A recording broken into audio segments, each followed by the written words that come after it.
Hello friends, good afternoon everyone. आज फिर से फिजिक्स का हम एक क्वेश्चन लेकर के आए हैं जो बहुत ही महत्वपूर्ण क्वेश्चन है और बिहार बोर्ड बार बार पूछता है, और जो इस बार 2023 में बिहार बोर्ड का एग्ज़ाम देंगे उसके लिए अति महत्वपूर्ण क्वेश्चन लेकर के आया हूँ। क्वेश्चन ये है कि आपसे पूछ देता है बार बार कि आप गोलीय दर्पण में सिद्ध करके दिखा दीजिए F बराबर R/2, अर्थात गोलीय दर्पण की फोकस दूरी उसकी वक्रता त्रिज्या की आधी होती है। इस तरह का भी क्वेश्चन पूछता है। तो देखिए लिखा हुआ है कि गोलीय दर्पण में सिद्ध करें कि F बराबर R/2। अगर ये क्वेश्चन रहेगा तब पर भी, अथवा गोलीय दर्पण के अवतल दर्पण में F और R के बीच संबंध ज्ञात करें, ये क्वेश्चन रहेगा तब पर भी, अथवा अवतल दर्पण में सिद्ध करें कि F बराबर R/2। ये तीनों क्वेश्चन का एक ही जवाब देंगे हम लोग, यानी कि अवतल दर्पण में आज हम लोग साबित करके दिखाएंगे कि अवतल दर्पण में जो है F बराबर R/2 कैसे होता है, वह सिद्ध करके दिखाएंगे। तो क्वेश्चन आपसे देखिए, गोलीय दर्पण दो प्रकार का होता है, एक अवतल एक उत्तल। तो अब देखिए दोनों बनाइएगा तो बहुत ये हो जाएगा, तो किसी एगो को साबित करके हम लोग दिखा देंगे। जैसे अगर क्वेश्चन पूछ दिया कि गोलीय दर्पण में सिद्ध करके दिखा दीजिए F बराबर R/2, तो उसके लिए हम लोग क्या करेंगे, अवतल दर्पण में F बराबर R/2 सिद्ध करके दिखा दिए तो हो गया।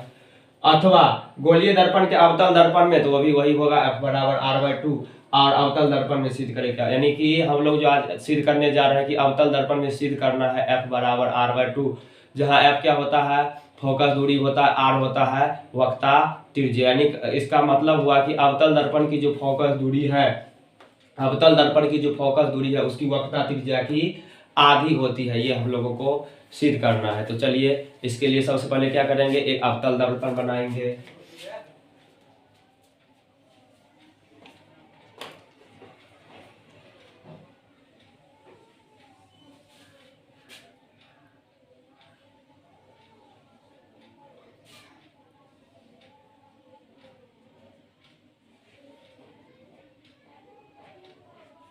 ये हो जाएगा हमारा P, ये हो जाएगा हमारा F, ये हो जाएगा हमारा C।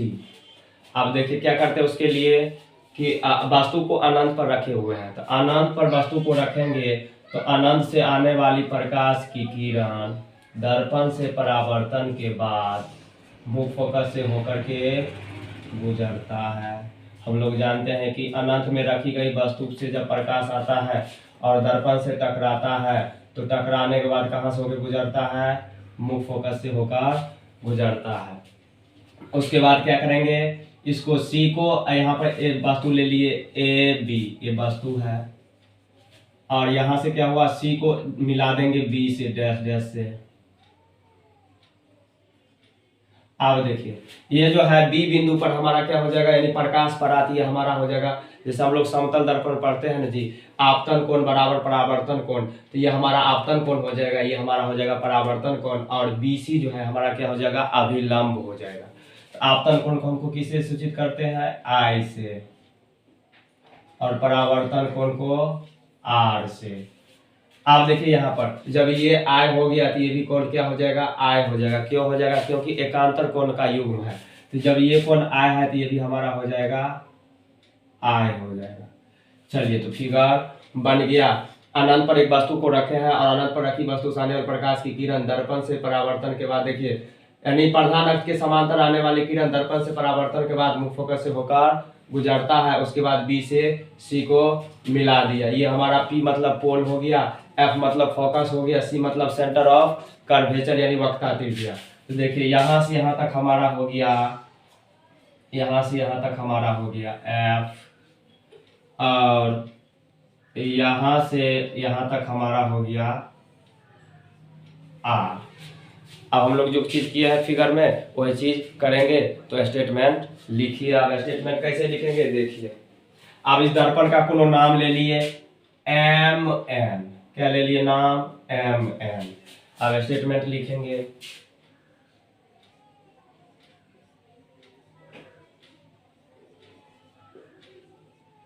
माना कि MN एम एन एक अवतल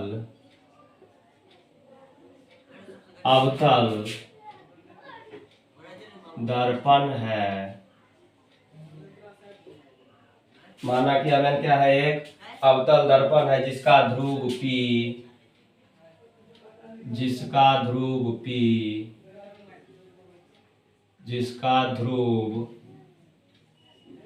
P, कोमा मुख्य फोकस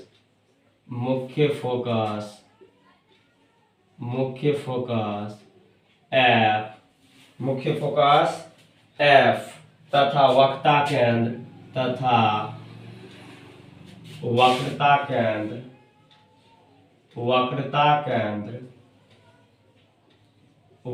केंद्र C है।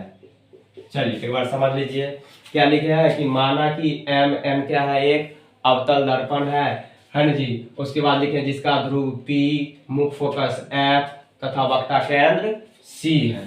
तो इतना चीज हम लोग लिख सकते हैं। उसके बाद क्या किया है कि ए बी एक आपतित किरण है। ए बी क्या है, एक आपतित किरण यानी कि दर्पण पर जाने वाली किरण है। तो आगे लिखेंगे फिर ए बी एक आपतित किरण है।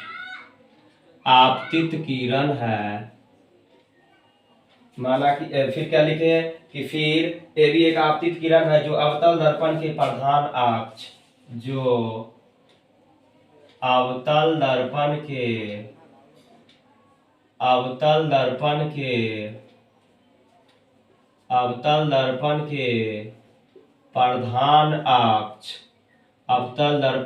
प्रधान अक्ष देखिए हमारा प्रधान अक्ष कौन हो जाएगा, पीसी। क्या हो जाएगा, अवतल दर्पण के प्रधान अक्ष पीसी के समांतर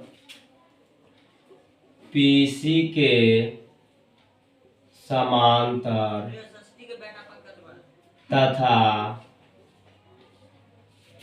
निकट है। देखिए इस लाइन को समझिए क्या लिखे है कि फिर ए बी जो है एक आपतित किरण है जो अवतल दर्पण के प्रधान अक्ष पीसी के देखिए ये समांतर है और समांतर भी है और निकट भी है। तो समांतर तथा निकट है। साथ ही सी को भी निकट है। परावर्तन के बाद प्रकाश की किरण, आगे लिखेंगे प्रकाश की किरण ए बी दर्पण से परावर्तन के बाद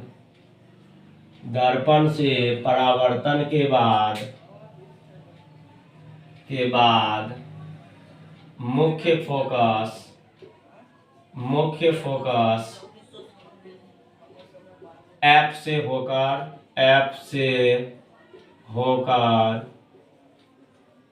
गुजरती है।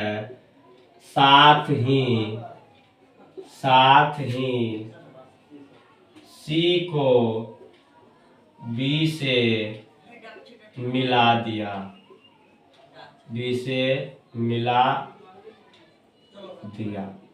देखिए इतना चीज कम से कम हम लोग लिख लेंगे। क्या लिखे हैं, अब यहाँ तक तो समझ गए। यहाँ समझिए फिर ए बी एक प्रकाश आपतित किरण है जो अवतल दर्पण के प्रधान अक्ष पीसी के समांतर तथा निकट है। प्रकाश की किरण ए बी दर्पण से परावर्तन के बाद मुख्य फोकस F से होकर गुजरती है। साथ ही क्या कि हम लोग C को B से मिला दिए। तो यहाँ तक तो समझने में कोई दिक्कत नहीं है। चलिए अब आगे बढ़ते हैं।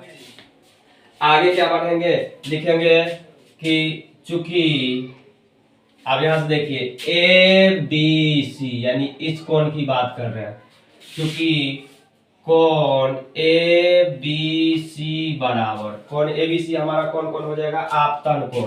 तो चूंकि कोण ए बी सी बराबर आपतन कोण, और आपतन कोण को हम लोग क्या चीज से सूचित किया है देख लीजिए, बराबर कोण आई। उसके बाद लिखेंगे, उसके बाद क्या लिखेंगे, कोण एफ, कोण सी बी एफ लिख सकते हैं, तथा कोण बी सी एफ, तथा कोण बी सी एफ, नहीं ये नहीं होगा, तथा कोण सी बी एफ, यानी ये कोण, तथा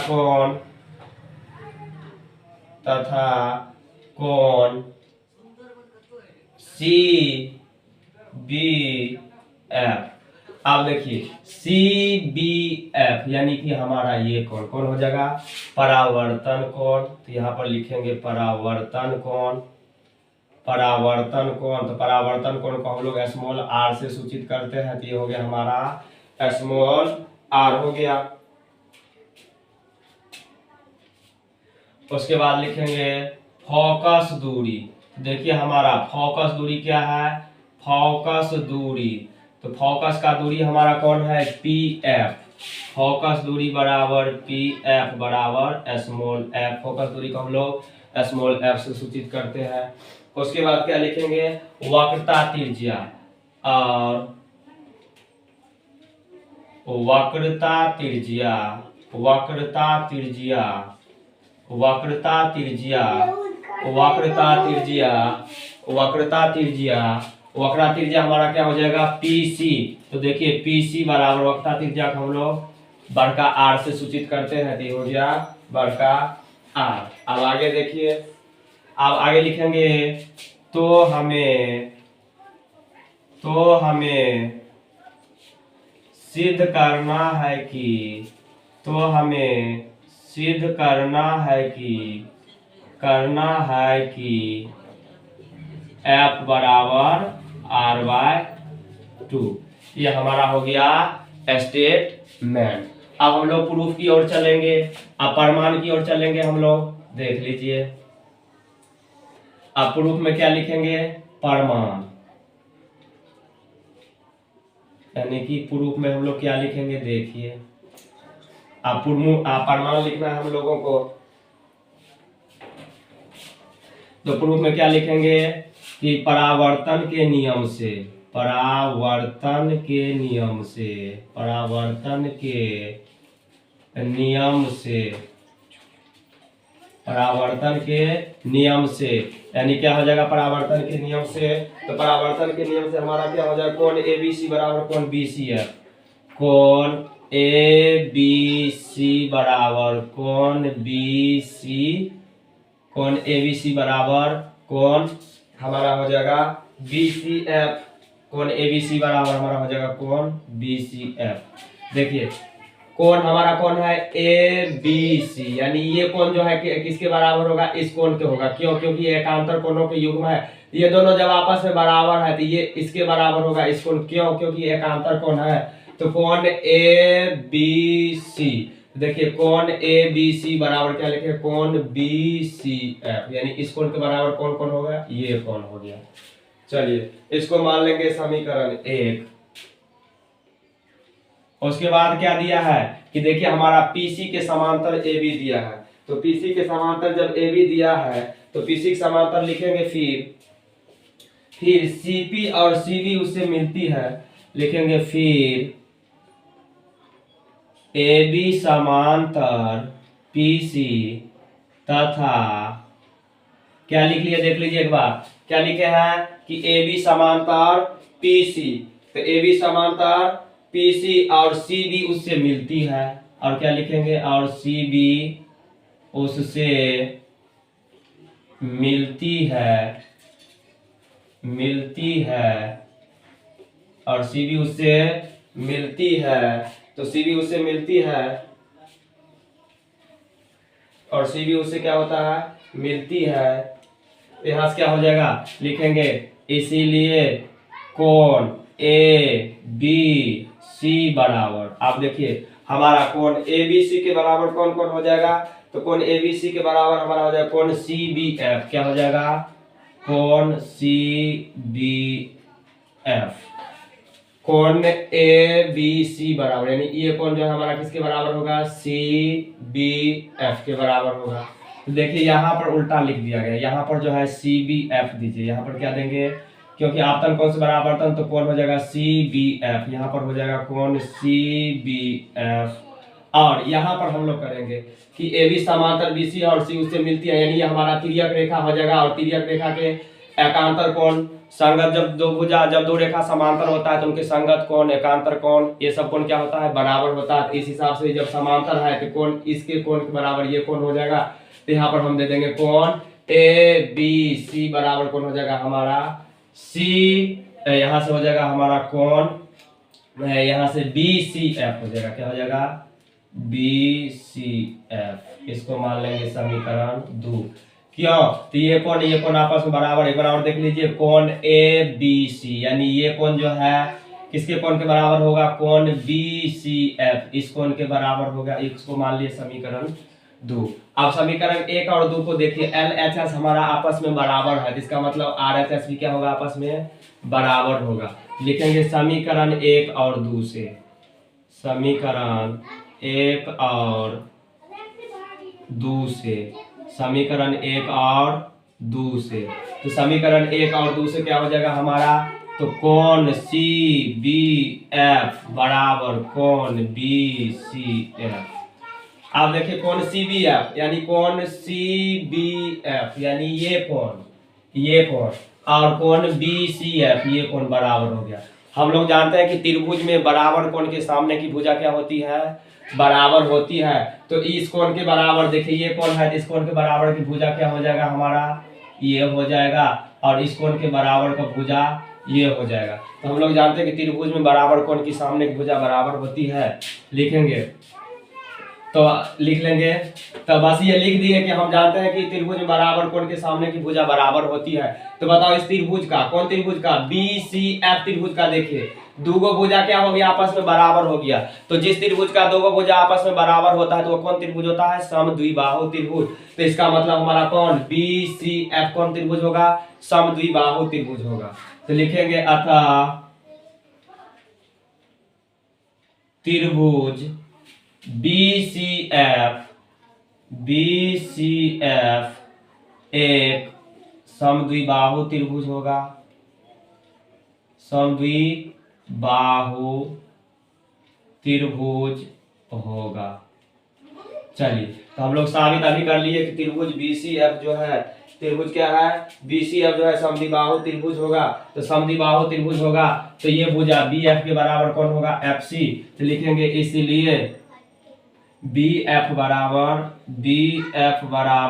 एफ सी, बी एफ बराबर क्या लिखिए, एफ सी। अब इसको समीकरण 3, क्योंकि हम लोग जानते हैं कि समद्विबाहु त्रिभुज के दो भुजा बराबर होगा तो बी एफ और सी एफ क्या होगा, दोनों बराबर भुजा होगा। अगर मान लीजिए ये दर्पण का द्वारक, अगर ये दर्पण का द्वारक क्या हो जाए, बहुत ही छोटा हो जाए, दर्पण का द्वारक बहुत ही क्या हो जाए, छोटा हो जाए। देखिए अब इधर मिटाना पड़ेगा, इधर हम मिटा रहे हैं, इधर लिखा हुआ है।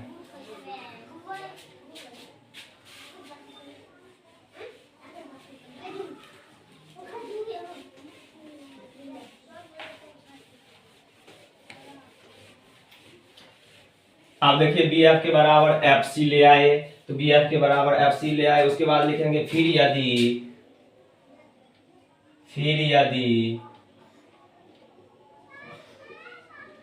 दर्पण का द्वारक बहुत ही छोटा हो तो अब देखिए दर्पण का द्वारक छोटा होगा, तो दर्पण का द्वारक जब छोटा होगा तो हमारा किसके बराबर कौन हो जाएगा, यानी जब दर्पण का द्वारक छोटा होगा तो पी एफ के बराबर एफ सी आएगा, यानी पी एफ के बराबर कौन आ जाएगा, एफ सी। जब दर्पण का द्वारक ये जो बिंदु यहाँ पे चले आए तो ये क्या हो जाएगा, पी एफ के बराबर एफ सी। लिखेंगे इसीलिए पी एफ के बराबर हमारा कौन हो जाएगा, एफ सी आ जाएगा, पी एफ के बराबर एफ सी। इसको मान लेंगे समीकरण 4। अब पी एफ के बराबर एफ सी आ गया। अब देखिए हमारा F C R H S आपस में बराबर है, आर एच एस। समीकरण 3 और 4 को देखिए, यहाँ पर देखिए एफ सी, यहाँ पर भी देखिए एफ सी। तो समीकरण 3 और 4 का जो है आर एच एस बराबर है तो एल एच एस भी आपस में क्या होगा, बराबर होगा। लिखेंगे फिर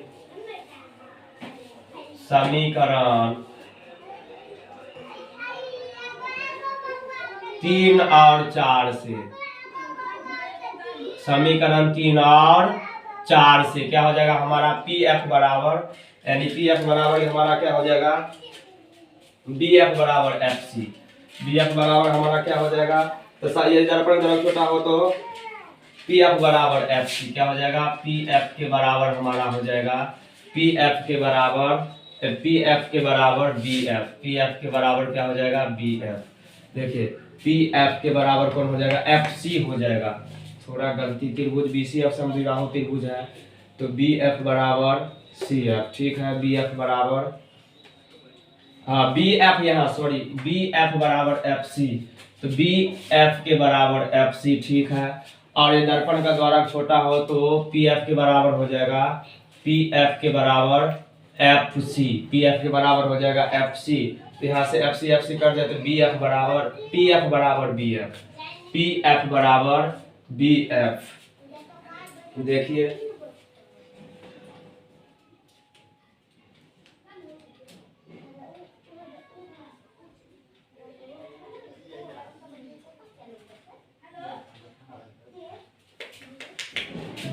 यहाँ पर हो जाएगा बी एफ बराबर पी एफ हो जाएगा, बी एफ के बराबर पी एफ सॉरी।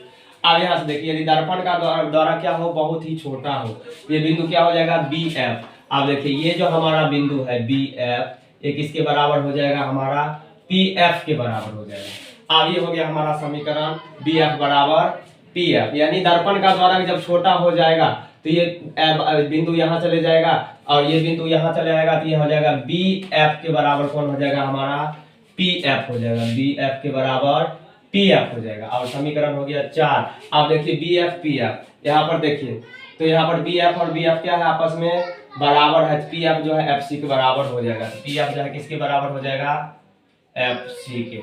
अब समीकरण 3 और 4 को देखिए, इसमें भी बी एफ, इसमें भी बी एफ, यानी एल एच एस क्या है, आपस में बराबर है। तो आर एच एस भी होगा, क्या होगा, आपस में बराबर, यानी पी एफ बराबर एफ सी। अब जरा देखिए पी एफ के बराबर एफ सी आ गया, यानी ये डंटा का वैल्यू, यानी पी एफ के बराबर एफ सी आ गया। यानी एक ये बड़ा सा डंटा है, इसको बीच से काट दीजिएगा तो ये डंटा और ये डंटा क्या होगा, आपस में बराबर होगा। इसका मतलब जो है एफ जो है मध्य बिंदु होगा, किसका, पी सी का लिखेंगे। इसीलिए एफ बिंदु पीसी का मध्य बिंदु होगा। पीसी का क्या होगा, मध्य बिंदु होगा। चलिए एक बार और समझ लेते हैं। यानी पीसी के बराबर पी एफ के बराबर सी एफ आ गया, तो इसका मतलब एफ जो है मध्य बिंदु होगा हमारा, किसका, पीसी का। तो यहां से लिखेंगे पी एफ बराबर, अब लिखेंगे इसीलिए पी एफ बराबर, पी एफ का जो वैल्यू है इस पूरे वैल्यू का क्या होगा, आधी होगा। पी एफ जो है, पी एफ का जो वैल्यू है क्या होगा, इस पूरे के वैल्यू का, पीसी के वैल्यू का आधी होगा। तो पी एफ बराबर हमारा आ गया पीसी बटे 2।